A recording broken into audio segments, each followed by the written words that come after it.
Thanks, Kim. So,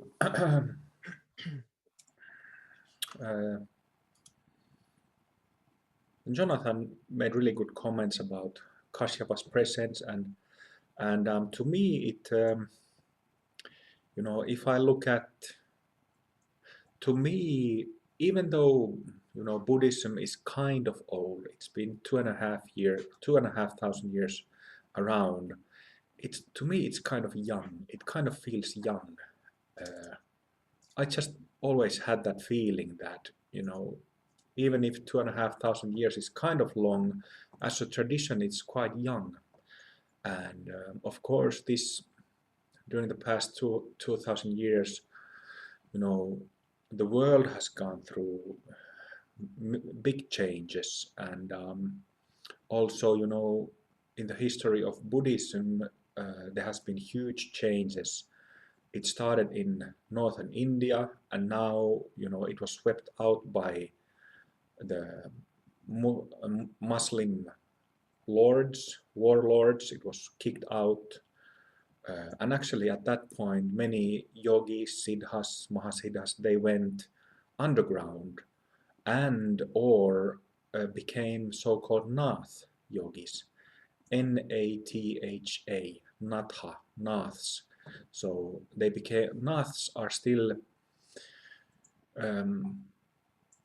it's an alive tradition. Sivakami, my teacher, was a nath lineage holder, and that's why I'm also a nath lineage holder.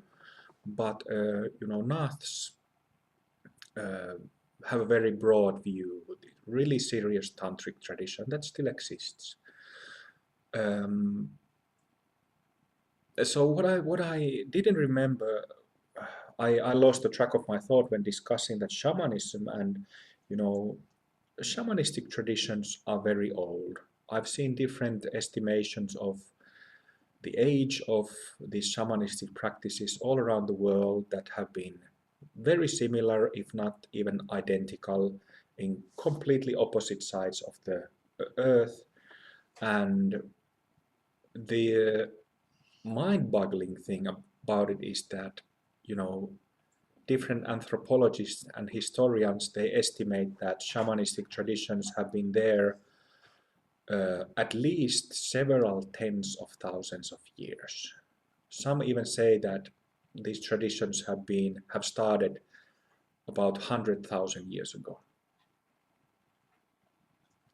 And that's something that, I personally, when I start thinking about it, just thinking about it, contemplating it, to me it's like, oh, this is my world. It kind of in a sense, even though we are contemplating wisdom practices positioned in time, somehow it strikes a chord in me that there is something about that, something like wild and really fresh and raw and pure, that kind of comes to me when thinking about this. And something interesting about in Tibet, one of the, well, it's not really, it was incorporated into Tibetan Buddhism later, but it started as a shamanistic tradition, Bön, Bön Buddhism in Tibet. They say that their founder, whose name is Rivoche something, I forget his name, Rivoche something, that he lived about 18,000 years ago. 18000. So I guess they don't have any records, of course, but somehow they put that date 18,000 years when their founder was alive. And something that is also an interesting thing when speaking of large time scales is that in India, in different 4 cities, every few years there is this, it's actually the world's biggest festival, Kumbh Mela, which is a Hindu festival.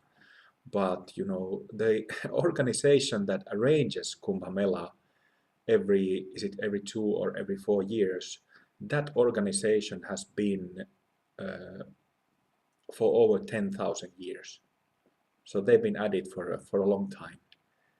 Um, and I think it's fascinating. So 3 years ago, when I taught the first winter retreat in UK, what was the name of the place? Was it in Wales? There was a castle of that artist nearby. Damien, what was his name? Damien Hirst. It was Toddington. Is it in Wales? No, it's quite near Not Cheltenham. Shropshire, isn't it? No, Nottinghamshire. it's in Gloucestershire. Okay. So I just remembered that there was this big mansion of Damien Hirst nearby. Uh, yeah, so 3 years ago, when I taught the first retreat, that was the first retreat, residential training I taught in UK. I think it was on day 4 or 5. There was Agastya, this really big ancient predating names of Hindu tradition, Mahasiddha Agastya and Mahasiddha Bogarnath, who came to bless us. And I think that's what we're going to have next. Agastya's blessings. So I added Agastya's picture in that folder. Maybe you can take a look at it again.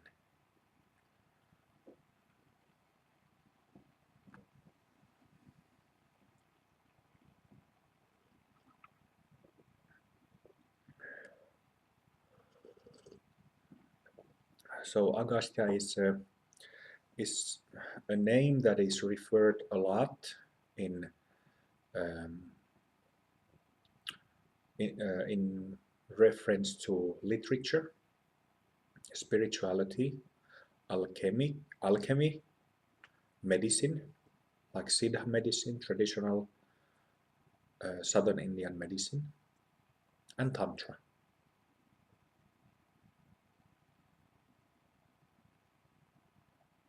Mahasiddha Maharishi Agastya.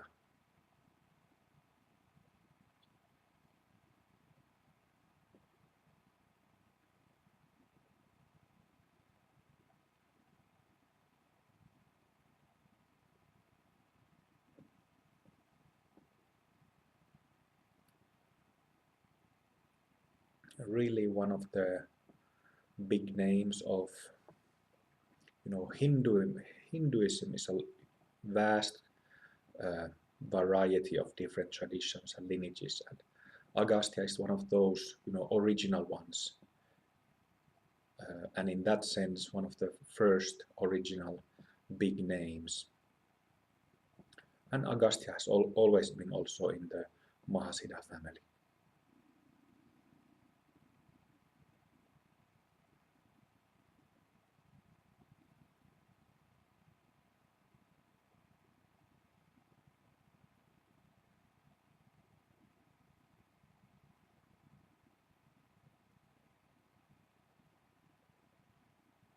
Dear Agastya, shower us with your blessings. Give us your blessings for the sake of all sentient beings.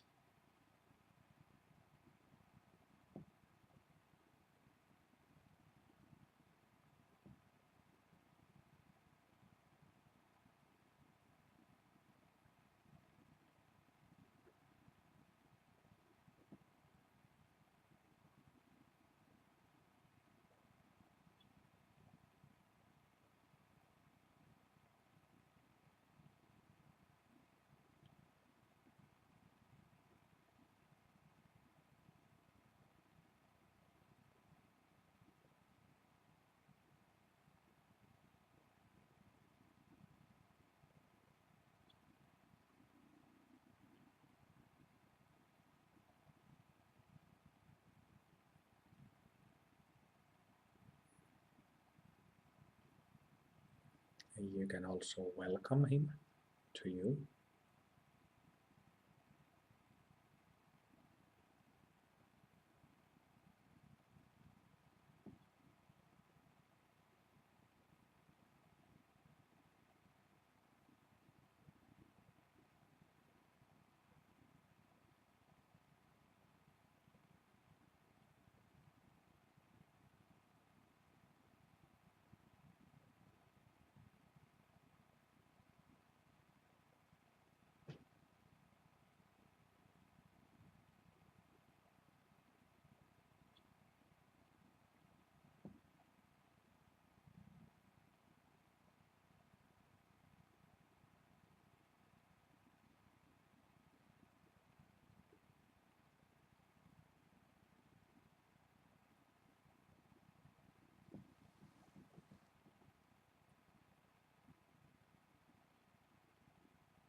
Namo Agastya. Namo Agastya. Namo Agastya. Namo Agastya. Use mantra, invite the master if necessary.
Thank you very much, Agastya, for blessings.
Then we have the presence of Babaji coming to us again.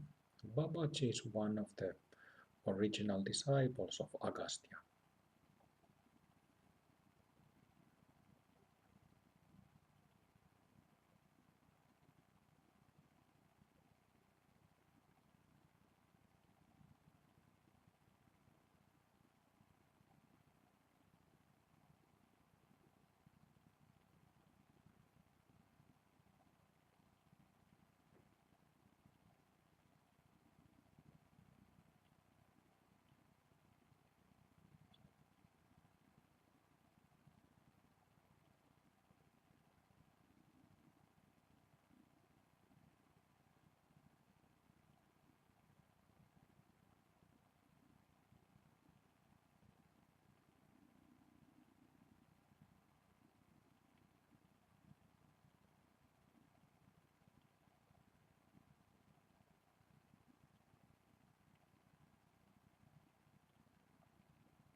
Still a very strong presence of Agastya.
Okay, let's lie down again. Oh, I'm exhausted after that last one. Whew. How are you doing?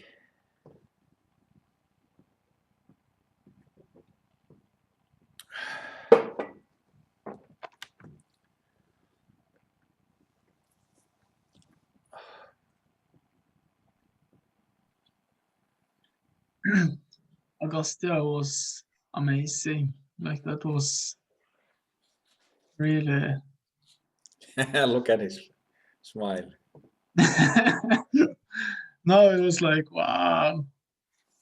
Yeah, and all of them are like wow. This was like, ooh. Yeah. Thank you. Yeah, I found that amazing as well. I feel really excited. Yeah, like I feel like his presence, he feels like, this is just my impression, but incredibly knowledgeable about the Dharma. And, you know, he would be an amazing Dharma teacher, like really, like a vast knowledge of how to, of all things Dharmic. Yeah. And it felt like if you met him in person and you studied with him in person, you'd be a Buddha within a year. Like, you know, it's just, yeah, it's amazing. It's really amazing. I felt like if you asked him a question about the Dharma, he would answer it in the most perfect and balanced and way. Do you know what I mean? He would just be, he didn't have a kind of wild, free kind of presence of Kashyapa Buddha, but much more sort of learned, but not in a scholarly way, just really, really learned, really amazing knowledge, and just, wow. Experienced all of it. You know, that's where Yeah. that's what is transmitted in his presence. Yeah. Not scholarly, all Not experience scholarly. based. Yeah. And he a bit like, you know, Shakyamuni Buddha is what, like, I always feel like with Shakyamuni Buddha, if you ever met him or you asked him a question, he'd understand exactly what was the issue was with you straight away in an instant, and he'd be able to help you straight. And the same kind of feeling with sorry, I'm so wiped out I can't even of Agastya. Yeah, just kind of that feeling of just bam, you would just nail it every time. Yeah, amazing.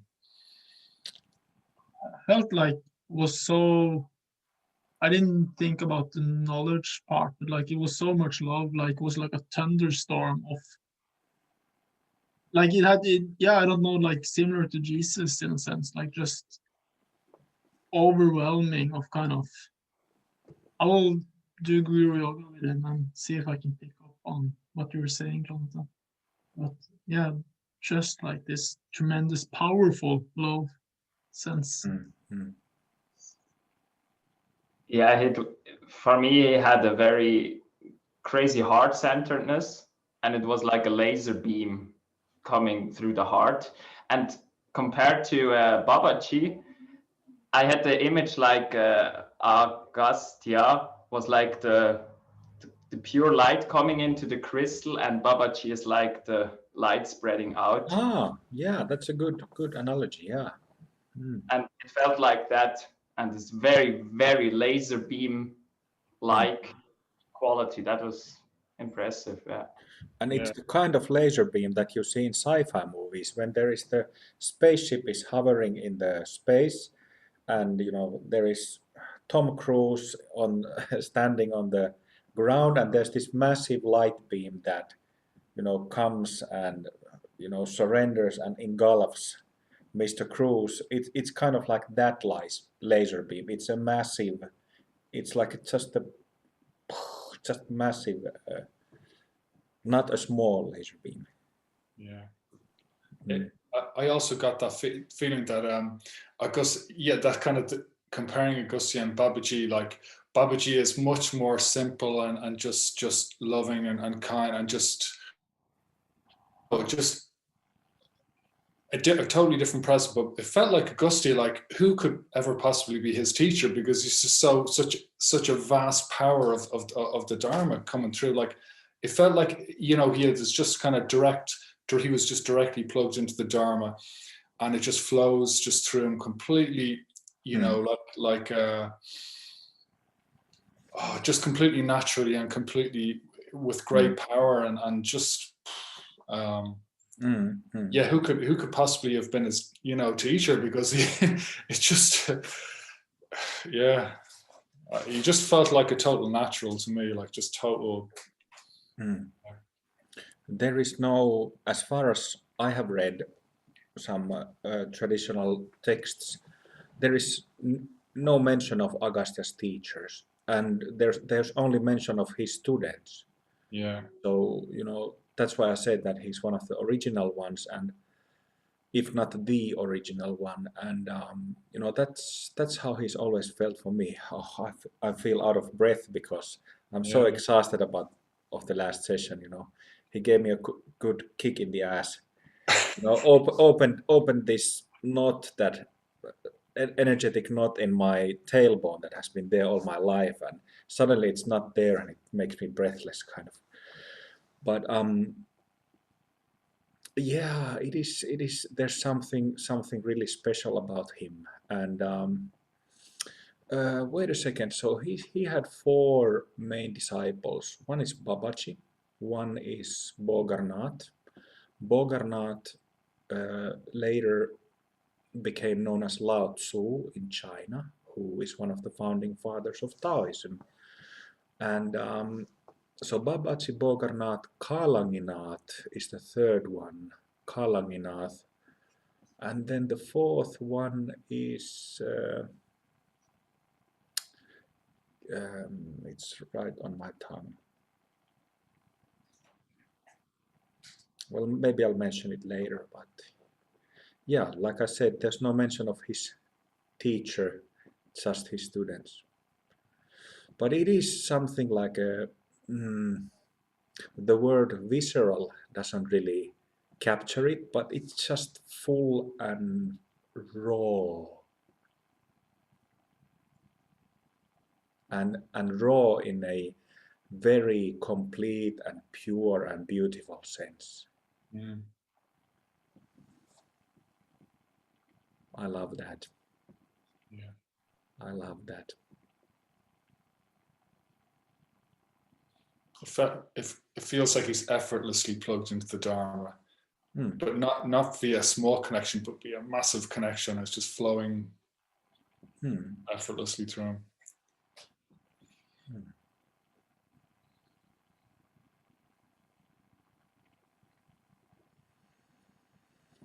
Okay, I think we should take a breather. So let's take a longer break again. It's now soon 6:10, so let's continue 7:30, like hour and 20 minutes. I have to lie down at least. If you feel like lying down, please do during the break. We still have 1.5 hours to go to finish this 7-day retreat, and who knows, you know, I'm not sure if I will survive for 9 p.m. to be honest. So see you in hour and 20.